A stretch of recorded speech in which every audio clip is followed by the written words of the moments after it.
Gay man dies, meets God, a life-altering experience. This is the remarkable story of a man whose near-death encounter with the divine changed his identity, beliefs, and the course of his life. A gay man, confronted by a transformative spiritual event, returned to the living with a new perspective that redefined his sense of self. His testimony provides a raw and deeply personal exploration of faith, transformation, and redemption, while raising profound questions about spirituality, identity, and the boundless power of divine love. From a young age, he always felt different but couldn't quite pinpoint why.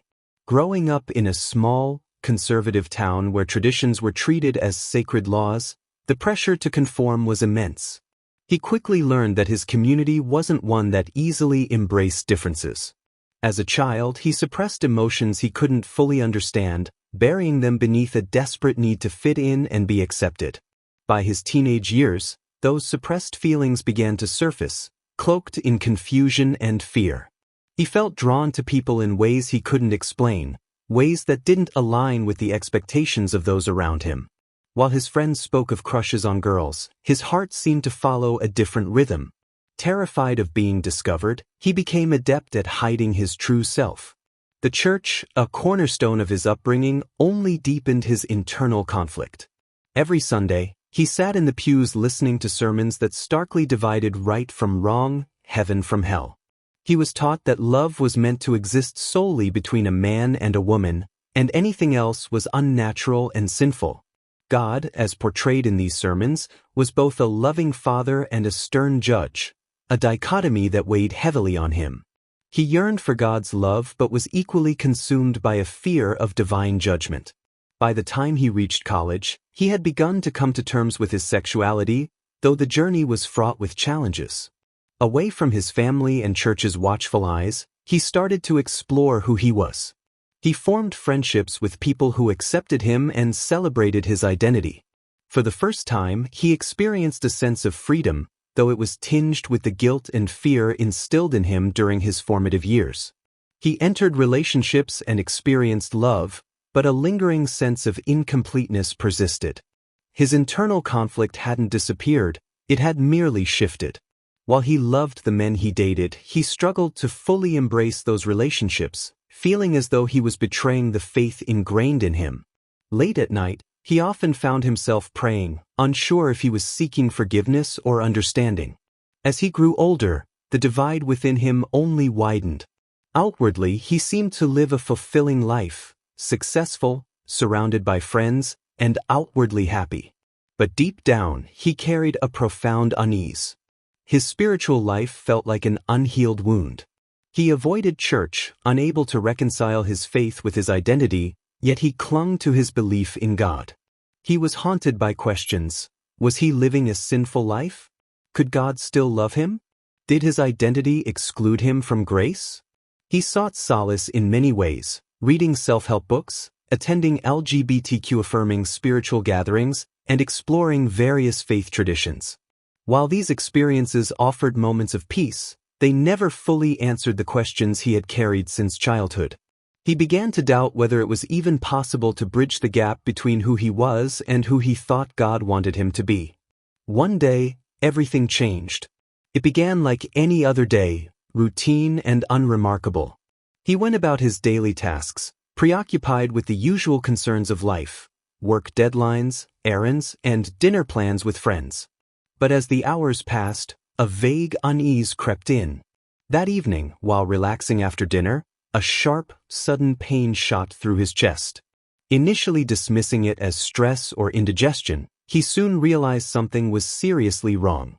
The pain intensified, radiating outward and making it difficult to breathe.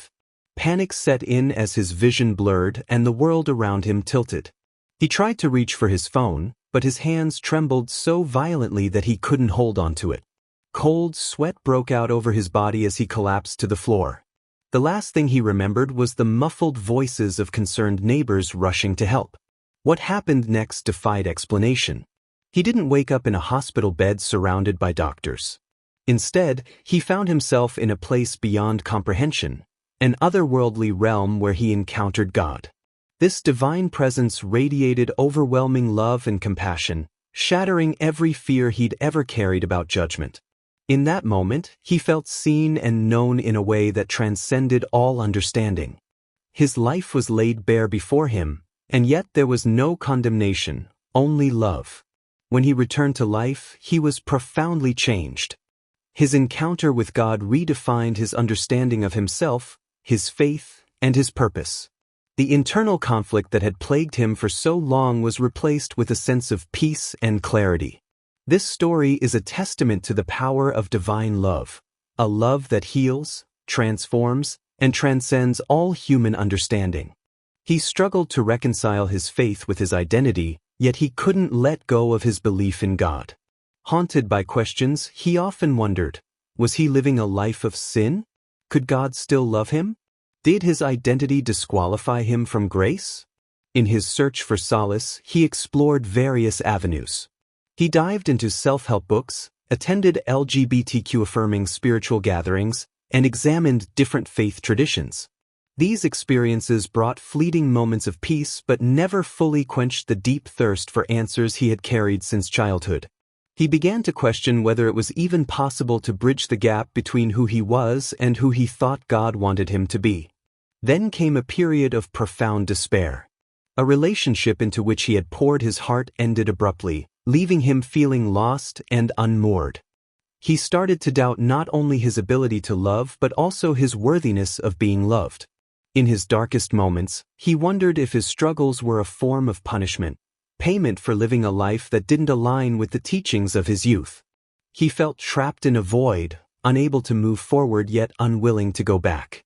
This internal battle shaped much of his life. It was a struggle not just with his identity but with the very foundation of his being. Who was he truly? Was he defined by his desires, his faith, or something else entirely? These questions consumed him, yet they remained unanswered. Little did he know, the answers he sought were on the horizon, though not in the way he expected. What began as an internal journey of self-discovery would take a dramatic turn, challenging everything he thought he knew about himself, his faith, and the nature of God. It started like any other day, routine and unremarkable. He went about his daily tasks, preoccupied with the usual concerns of life, work deadlines, grocery lists, and an upcoming dinner with friends. There was nothing to indicate that this day would be any different. No ominous signs or premonitions. But as the hours passed, a vague unease crept in, a sense that something wasn't quite right. Later that evening, the first real sign of trouble appeared. He had just finished dinner and was relaxing on the couch when a sharp, sudden pain shot through his chest. At first, he dismissed it as indigestion or stress, a fleeting discomfort that would pass on its own. But the pain intensified, radiating outward and making it difficult to breathe. Panic set in as his vision blurred and the world around him seemed to tilt. He reached for his phone, but his hands trembled so violently that he couldn't hold it. A cold sweat broke out over his body as he collapsed to the floor. The last thing he remembered before everything went dark was the sound of his own labored breathing and the muffled voices of neighbors who had rushed in after hearing the commotion. He felt himself slipping away, the edges of his consciousness fraying like an old piece of fabric. Then there was nothing. What happened next defied explanation. He didn't wake up in a hospital bed or feel the pull of emergency responders bringing him back to life. Instead, he found himself standing in a place that was beyond comprehension. He found himself in a place that was both unfamiliar and strangely familiar at the same time. The landscape around him was ethereal, bathed in a light that seemed to emanate from everywhere and nowhere all at once. The air was thick with a sense of peace, yet it carried an undeniable weight, as though the very fabric of this space was imbued with immense significance. He tried to make sense of where he was, but the usual rules of logic and reality didn't seem to apply. There were no walls, no sky, and no ground as he understood them, yet he felt anchored and supported.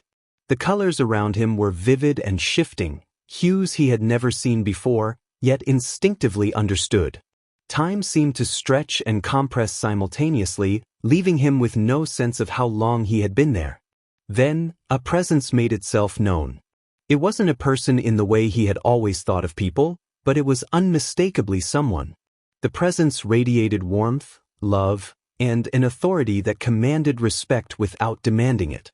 He felt as though he was standing before something infinitely greater than himself, something that knew him in ways he had never known himself. The presence didn't speak in words, yet he understood everything it communicated. It was as though entire conversations were being downloaded into his mind in an instant, bypassing the need for language. He felt a flood of emotions, love, acceptance, awe, and a profound sense of being truly seen. For the first time in his life, he felt completely known, as though every part of him, both good and bad, was laid bare. But with that sense of being known came a startling realization. There was no hiding here. All the masks he had worn and the walls he had built to protect himself were gone. The presence saw everything: his doubts, his fears, his joys, and his pain. It was both terrifying and liberating. He felt exposed, yet there was no judgment in the gaze that met him, only understanding. As he stood there, the presence began to reveal truths to him, not as lectures or commands, but as gentle nudges toward clarity. He was shown moments from his life, memories he had buried or forgotten. He saw himself as a child, full of wonder and curiosity, unburdened by the weight of expectations. He saw the moments when fear had taken root, when shame had begun to shape his identity. He saw the choices he had made, the paths he had taken, and the ones he had avoided out of fear. Then came the most profound moment of all. He felt the presence addressing the very core of who he was, the part of himself he had struggled with for so long. It wasn't an accusation or a demand for change, but an invitation to see himself through the eyes of the divine. He felt an overwhelming sense of love, a love so pure and unconditional that it brought him to his knees. This love didn't ignore his struggles or deny his flaws. It encompassed them, transforming them into something beautiful. For what felt like an eternity, he remained in that presence, absorbing the truths being revealed to him. He began to understand that much of the pain he had carried wasn't a punishment or a burden meant to break him, but an opportunity for growth and transformation. He saw that his identity, which he had always believed to be a source of division between himself and God, was not the barrier he had thought it was. The presence wasn't condemning him, it was calling him to something greater. As the experience continued, he felt a sense of release, as though the weight he had carried for so long was being lifted. The shame, the fear, the guilt, they all began to fade, replaced by a profound sense of peace. He realized that he was being given a second chance, not just at life, but at living fully and authentically. When he finally opened his eyes, he was no longer in that otherworldly place. He was lying in a hospital bed, surrounded by doctors and nurses. The beeping of monitors and the sterile smell of antiseptic brought him back to reality, but he knew that his life would never be the same. What he had experienced was more than just a near-death event. It was a revelation, one that would shape the rest of his journey in ways he could not yet fully comprehend. The experience stayed with him, lingering in his heart and mind like a vivid dream he couldn't shake. But he knew it was more than a dream. It had felt more real than anything he had ever encountered. The days after his recovery were filled with a mix of awe, confusion, and a deep desire to understand what had happened to him. He replayed every moment of the experience in his mind, trying to piece together its meaning. Who or what had he encountered? Why had it happened to him? And most importantly, what was he supposed to do now? As he reflected, he realized that much of what he had experienced wasn't just a vision, it was a direct encounter with God. This realization brought a flood of emotions: joy, fear, gratitude, and an overwhelming sense of unworthiness. Growing up, his understanding of God had been shaped by the teachings of his church, a figure both loving and stern, forgiving yet judgmental. But the presence he encountered wasn't confined by the limitations of his childhood understanding. It was limitless, powerful, and profoundly loving in a way he could scarcely describe. He began to remember the details of their interaction more clearly. When he had stood in that ethereal place, God's presence had been all-encompassing. He hadn't needed to ask questions. Every concern and thought seemed to flow effortlessly into the divine consciousness, and answers were given without hesitation. The love he felt was unlike anything he had ever known, unconditional, unwavering, and utterly consuming. It wasn't the kind of love that demanded anything in return, nor was it contingent on his actions or identity. It simply existed, a force so pure and overwhelming that it brought tears to his eyes. In the presence of God, he had seen his life laid out before him, not as a judgmental recounting of sin, but as a compassionate review of his journey. Moments of joy, pain, doubt, and triumph were all there, woven together like threads in a tapestry. He saw the times when he had felt closest to God, moments of quiet prayer as a child, acts of kindness given without thought, and fleeting instances of gratitude had emerged in the midst of chaos, but he also saw the moments when he had pulled away, times when fear and shame had clouded his faith, pushing him into isolation. God showed him that these moments of distance weren't failures, but opportunities to grow.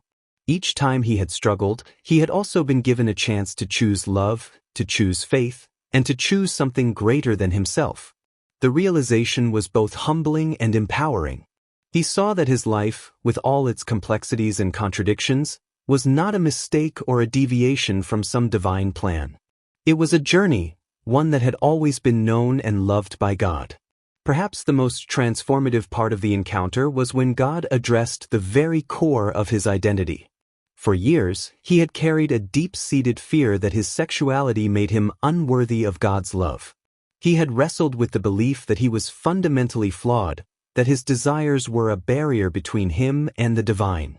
But in that moment, all those fears melted away. God didn't condemn him or demand that he change. Instead, God invited him to see himself through divine eyes. He was shown that his worth wasn't tied to his identity, his achievements, or his failures. His worth was intrinsic, a part of who he was as a creation of God. The love he had sought for so long wasn't something he needed to earn. It had been with him all along. This realization brought a peace he had never known before. It was as though the weight of a lifetime of self-doubt had been lifted, replaced by an unshakable sense of belonging. Yet, this encounter wasn't just about reassurance, it was also a call to action. God didn't just want him to feel love. God wanted him to live in that love, to let it shape his life and guide his actions.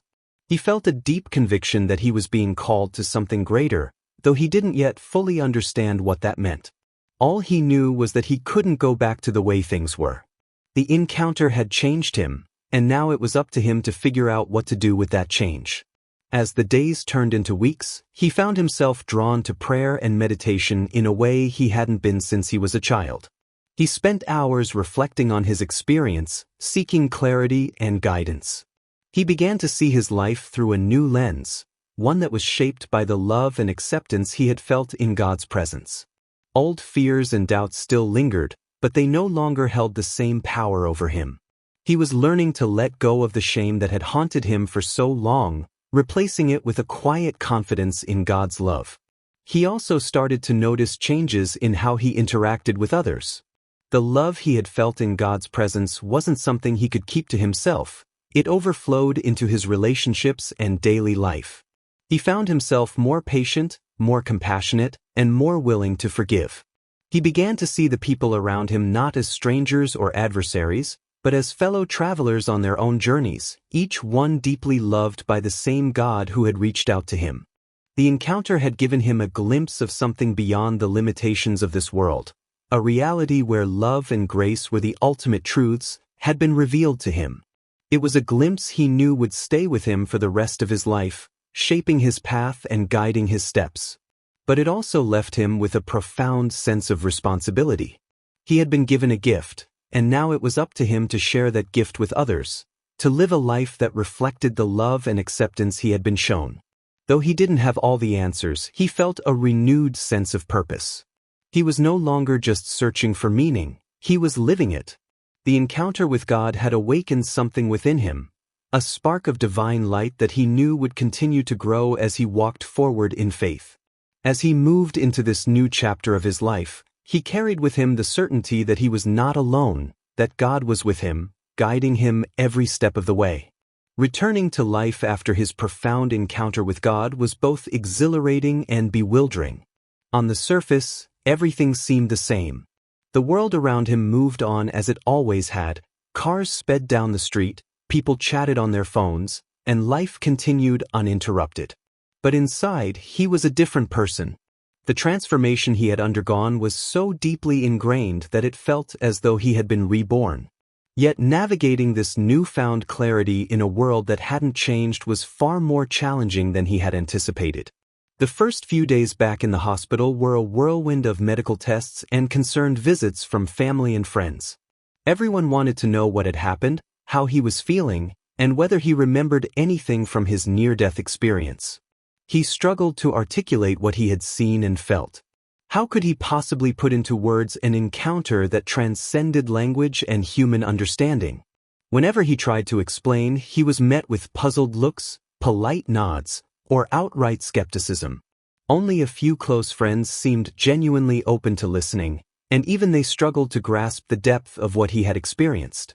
As he recovered physically, the emotional and spiritual weight of his experience began to settle in. He felt an undeniable pull to change his life, to align himself with the truths he had been shown during his encounter. But what did that look like in practical terms? How could he reconcile the person he had been with the person he now felt called to become? These questions consumed him, and for a time he felt as though he was straddling two worlds, the one he had always known and the one he had glimpsed in the presence of God. One of the first areas of his life that came under scrutiny was his faith. For years he had distanced himself from the church, feeling unwelcome and alienated. The teachings he had grown up with had left little room for someone like him, and he had internalized the message that he couldn't truly belong unless he changed. But now, with the memory of God's unconditional love fresh in his mind, he began to question those beliefs. Was it possible that the version of God he had been taught to fear was incomplete or even wrong? Could he find a way to reconnect with his faith without, instead of sacrificing the authenticity of who he was, he decided to revisit his relationship with spirituality, not through the lens of dogma or tradition, but through the direct connection he had felt during his encounter. He started small, setting aside time each day for prayer and reflection. Instead of reciting memorized words or asking for specific outcomes, he focused on simply being present with God. These quiet moments became a refuge, a space where he could process his thoughts and feelings without fear of judgment. Slowly, he began to feel a sense of peace that had eluded him for most of his life. But peace didn't mean the absence of struggle. As he delved deeper into his spiritual journey, he found himself facing new challenges. Old habits and thought patterns didn't disappear overnight, and there were moments when he doubted the authenticity of his transformation. Was it real, or had he imagined it? He also struggled with the expectations of others. Friends and family noticed the changes in him, but not all of them were supportive. Some were skeptical, dismissing his experience as a hallucination or a side effect of his near-death event. Others were concerned that his renewed focus on faith might lead him back into the judgmental mindset he had worked so hard to escape. Perhaps the most difficult part of his journey was confronting his own fears and insecurities. The encounter with God had shown him the depths of divine love, but living in that love required him to let go of the shame and self-doubt he had carried for so long. This was easier said than done. He had spent years building walls to protect himself from rejection, and dismantling those walls felt like exposing himself to the very pain he had tried to avoid. Yet he knew that transformation required vulnerability. If he wanted to fully embrace the life God was calling him to, he had to be willing to let go of the old wounds that held him back. One of the most profound changes he noticed was in his relationships. The love he had experienced during his encounter wasn't something he could keep to himself. It overflowed into every aspect of his life. He found himself becoming more patient, more forgiving, and more empathetic. Conversations that had once been difficult or awkward now felt natural, as though he had tapped into a wellspring of understanding that allowed him to connect with others on a deeper level. Even his relationship with his family, which had been strained for years, began to heal. Though there were still challenges and disagreements, he approached them with a new sense of compassion and grace. As he continued to grow, he began to feel a stirring within him, a call to share his story with others. At first, the idea terrified him. What if people judged him? What if they dismissed his experience as a fabrication or a delusion? But the more he thought about it, the more he realized that his story wasn't just his own. It was a testimony to the power of God's love and the possibility of transformation. If sharing it could bring hope to even one person, then it was worth the risk. He started small, confiding in a trusted friend who was part of a local faith community. To his surprise, the friend was deeply moved by his story and encouraged him to speak at a small gathering. The experience was nerve-wracking but ultimately rewarding. As he spoke, he could see the impact his words were having on the audience. People approached him afterward, sharing their own struggles and thanking him for his honesty. It was in these moments that he began to understand the true purpose of his transformation, not just to change his own life, but to inspire and uplift others. Over time, he became more confident in his ability to share his journey. He started writing about his experiences, speaking at larger events, and even mentoring others who were struggling with their faith or identity. Through it all, he remained grounded in the love and truth he had encountered during his near-death experience. Though the path wasn't always easy, he knew he was walking it with God by his side, and that knowledge gave him the strength to keep moving forward. His transformation wasn't a one-time event but an ongoing process, a daily commitment to living in alignment with the truths he had been shown. There were still moments of doubt and difficulty, but they no longer defined him. Instead, they became opportunities to grow, to deepen his faith, and to live more fully in the light of God's love. As the months turned into years, his life took on a new rhythm, one that was profoundly shaped by the encounter that had changed everything. He wasn't the same person he had been before, and that transformation was evident not only in how he lived but in how he saw the world. Life, in all its complexity and unpredictability, had become a gift, a sacred journey to be cherished rather than endured. He approached each day with gratitude, knowing that every moment was an opportunity to grow closer to God and reflect the divine love he had experienced. Living in alignment with the truths he had been shown wasn't always easy. The world, with its chaos and distractions, often tried to pull him back into old patterns of fear, doubt, and judgment. But he had come to understand that the transformation God had ignited within him was not a destination but a journey. Each day was a choice to live in faith, to trust in the guidance he had been given, and to act as a vessel for the love and grace he had received. One of the most significant changes in his life was his approach to relationships. Before his encounter with God, he had often struggled to fully open himself to others, fearing rejection or misunderstanding. But now, he saw relationships as sacred opportunities to embody the love he had been shown. Whether it was a passing interaction with a stranger or a deep conversation with a close friend, he approached every connection with an open heart and a willingness to see the divine in others. This shift wasn't without its challenges. Some people from his past struggled to understand the changes in him, and not all of his relationships were easy to navigate. He survived the transition, but he learned to let go of the need for everyone to accept or understand his journey. His focus was no longer on seeking approval or validation but on living authentically and staying true to the path God had set before him. He discovered that when he lived from a place of love and authenticity, the right people naturally gravitated toward him, creating a community that supported and uplifted him. He also found himself drawn to acts of service, inspired by the realization that God's love wasn't something to be hoarded but shared. Whether it was volunteering at a local shelter, mentoring young people struggling with their faith, or simply offering a listening ear to someone in need, he sought out opportunities to make a difference. These acts of service became a form of worship, a way of expressing his gratitude and honoring the gift of his second chance at life. His journey of transformation also led him to a deeper understanding of his identity and purpose. The encounter with God had not erased his struggles or questions about who he was, but it had given him a new framework for understanding them. He no longer saw his identity as a source of shame or division, but as a unique expression of God's creativity and love. This realization gave him the courage to live fully and authentically, embracing all aspects of himself as part of the divine plan. Sharing his story became an integral part of his purpose. At first, he had been hesitant, worried about how others would perceive him or whether his experiences would be dismissed. But over time, he came to see that his story wasn't just about him. It was a testimony to the transformative power of God's love. Whether he was speaking to a room full of people or having a one-on-one conversation, he noticed that his words had the power to inspire and heal. People often approached him afterward, sharing their own struggles and expressing how much his story had resonated with them. Through these connections, he realized that his journey was part of something much larger.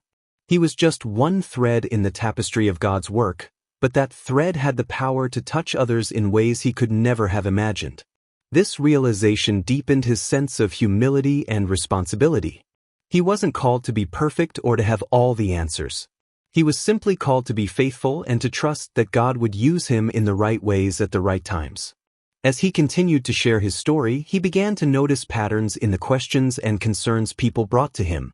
Many of them struggled with the same feelings of unworthiness and doubt that he had carried for so long. They, too, felt caught between the expectations of the world and their desire for a deeper connection with God. He realized that his journey wasn't just about his personal transformation, but about helping others find their own paths to healing and wholeness. In response, he started writing and speaking more intentionally, crafting messages that addressed the common struggles he encountered in others. He shared practical advice on how to cultivate a deeper relationship with God, stories of his own failures and triumphs, and reflections on the lessons he had learned along the way. These messages, delivered with honesty and vulnerability, resonated deeply with those who heard them. He often received letters and messages from people thanking him for his openness and sharing how his words had impacted their lives. Over time, he began to see his work as a ministry, though not in the traditional sense. He wasn't a preacher or a theologian, and he didn't try to fit himself into the mold of organized religion. Instead, he saw himself as a bridge, someone who could connect people to the love and grace he had experienced without the barriers of dogma or tradition. His ministry was one of presence, compassion, and authenticity, a living example of what it meant to walk in God's love. Through it all, he remained grounded in the memory of his encounter with God. Whenever he faced doubts or challenges, he returned to the truths he had been shown in that divine presence. He reminded himself that his worth was not determined by his successes or failures but by the unchanging love of God. This knowledge gave him the strength to keep moving forward, even when the path ahead seemed uncertain. As he reflected on his journey, he realized that his encounter with God had been both a gift and a responsibility. It wasn't just about changing his life, but about using the transformation to make the world a little brighter, a little kinder, and a little more reflective of the love he had experienced. Each day, he woke up with a renewed sense of purpose, ready to face whatever challenges came his way with faith, courage, and the unwavering belief that God was with him, guiding his steps. In the end, his story was not just about a man who had been changed by an encounter with the divine. It was a story about the power of love to heal, to transform, and to create new possibilities. It was a story that reminded him, and everyone who heard it, that no matter how far we feel from God, we are never truly alone. We are always seen, always known, and always loved. And with that love, anything is possible.